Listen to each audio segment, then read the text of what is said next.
Salamatsız ben. Hoş gördük. 165. mektup.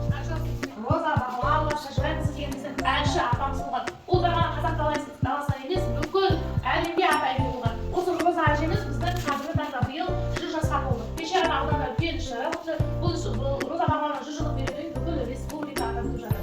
Енді Роза бағалау кім? Бұл кісі әнші, бұл кісі халық қаһарманы, бұл кісі әртіс және ксро халық әртісі. Енді бұл кісі неге халық қаһарманы атағын алды дейтін болсақ, 1941-45 жылдары Отан соғысында шайқасып жатқан жауынгерлерге барып, бір емес бірнеше рет барған жауынгерлердің рухын көтеру үшін өзінің әнін айтқан. Майдан даласында ән айтып, оқ пен оттың арасында осылай жаңағы жауынгерлерге рух беру үшін бұл әндерді орындап берген. Және сол үшін 1996 жылы тұңғыш елбасы Нұрсұлтан Әбішұлы Назарбаев Роза бағалауын халық қаһарманы деп атап берді. Роза бұл балалар өлкетану және археология залы деп аталады. Бұл жерде біздің өлкемізде сыр шертетін тарихтар өте көп. Мына қарайтын болсақ, мына жердегі экспозициядағы аң құстардың барлығы біздің қазақ өлкесіне мекенде. Оның ішінде қызыл қырға, ол ақ көкем, борсы, қасқыр, мынау қаршыға есімді ақ құстардың барлығы қызыл кітапқа енген. Біз оларды мақтанышпен айта аламыз. Ал демалекеден үшінші солар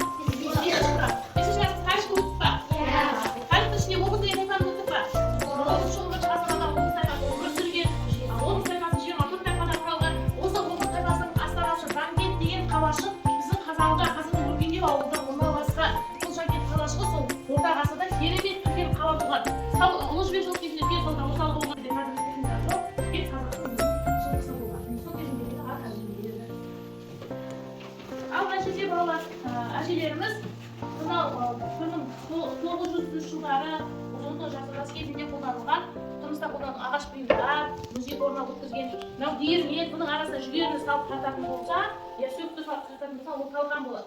Ал бидайды салып мына екі тастың арасына үгітетін болса, ол ұн болады. Неге? Ерте заман тартып алатын болады. Ал мынау торсық. Баға біздің ата-бабаларымыз мал шаруашылығымен айналысқан. Сөйтіп малдың терісін киім қылатын болған, онан қалды өздеріне қажетті дүние жасап алатын болған. Қарап тұратын болсақ, мына торсық малдың терісінен жасалған. Қазақ хандығы кім болып десек, Керемет Жәнібек болды деп айтамыз. Мінекей қазақ хандығының ханы 300 еді, қазақ хандары бір-біріне жазған хаттардың көшірмесі. Ханның аты жөнін қанжар шах дейді. Яғни ұлы хан Абылай хан деп балалар. Яғни Абылай хан өзінің мөрінің көшірмесін, жаңағы мөр көшірмесі жалпы қазіргі таңда ұлттық музейде болу керек, сол мөрінің көшірмесін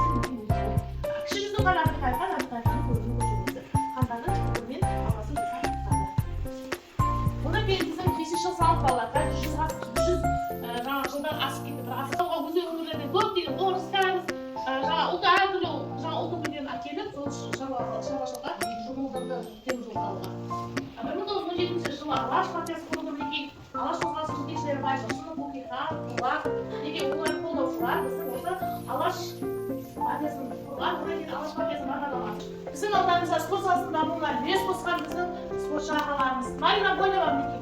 Марина Бойлова боксер, 2012 жылы жазғы Олимпиада ойындарының қола медаль иегері Марина Бойлованың осы спорттық киімдері болғаны. Жаңа Роза бағалауына әнші дейді сол балалар, иә? Міне сол әнші апамыз. Біздің мына жанымызда мәдениет үйі бар, аудандық мәдениет үйі бар.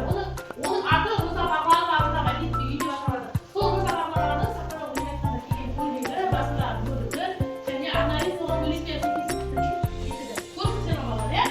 1950-80 аралығында балада еңбек ері деген атақты алған біздің еңбектеріміз. Біздің ең бірінші шаңымыз рәміздердің көзден орнаған қараңдаршы балалар. Туымыз ертеңіміз қазақстан Республикасының жарияладық және тұңғыш елбасымыз Нұрсұлтан Әбішұлы Назарбаев президент болып сайланды. Ол кісі түрлі мемлекеттерге барып басқосуынан фото көрініс. Бір мың жұмат тұрғай тұңғыш елбасымыз Нұрсұлтан Әбішұлы Назарбаев басқосуларда жиналысы отырыстардан көрініс. Тұңғыш елбасымыз Нұрсұлтан Әбішұлы Назарбаев дүниежүзінің қазақтарының басын қосты. Әрбір жағдайға байланысты ашаршылық болсын, тағы да басқа жағынан ұлт өкілдері тұрады, ұлт өкілдерінің басын қосатын Назарбаевтың ғарыш кемелермен және шекарашылармен кездескен сәті. Ал енді мына жақта өзіміздің Нұрсұлтан Әбішұлы Назарбаевтың Сыр еліне, Қызылорда облысына келген сәті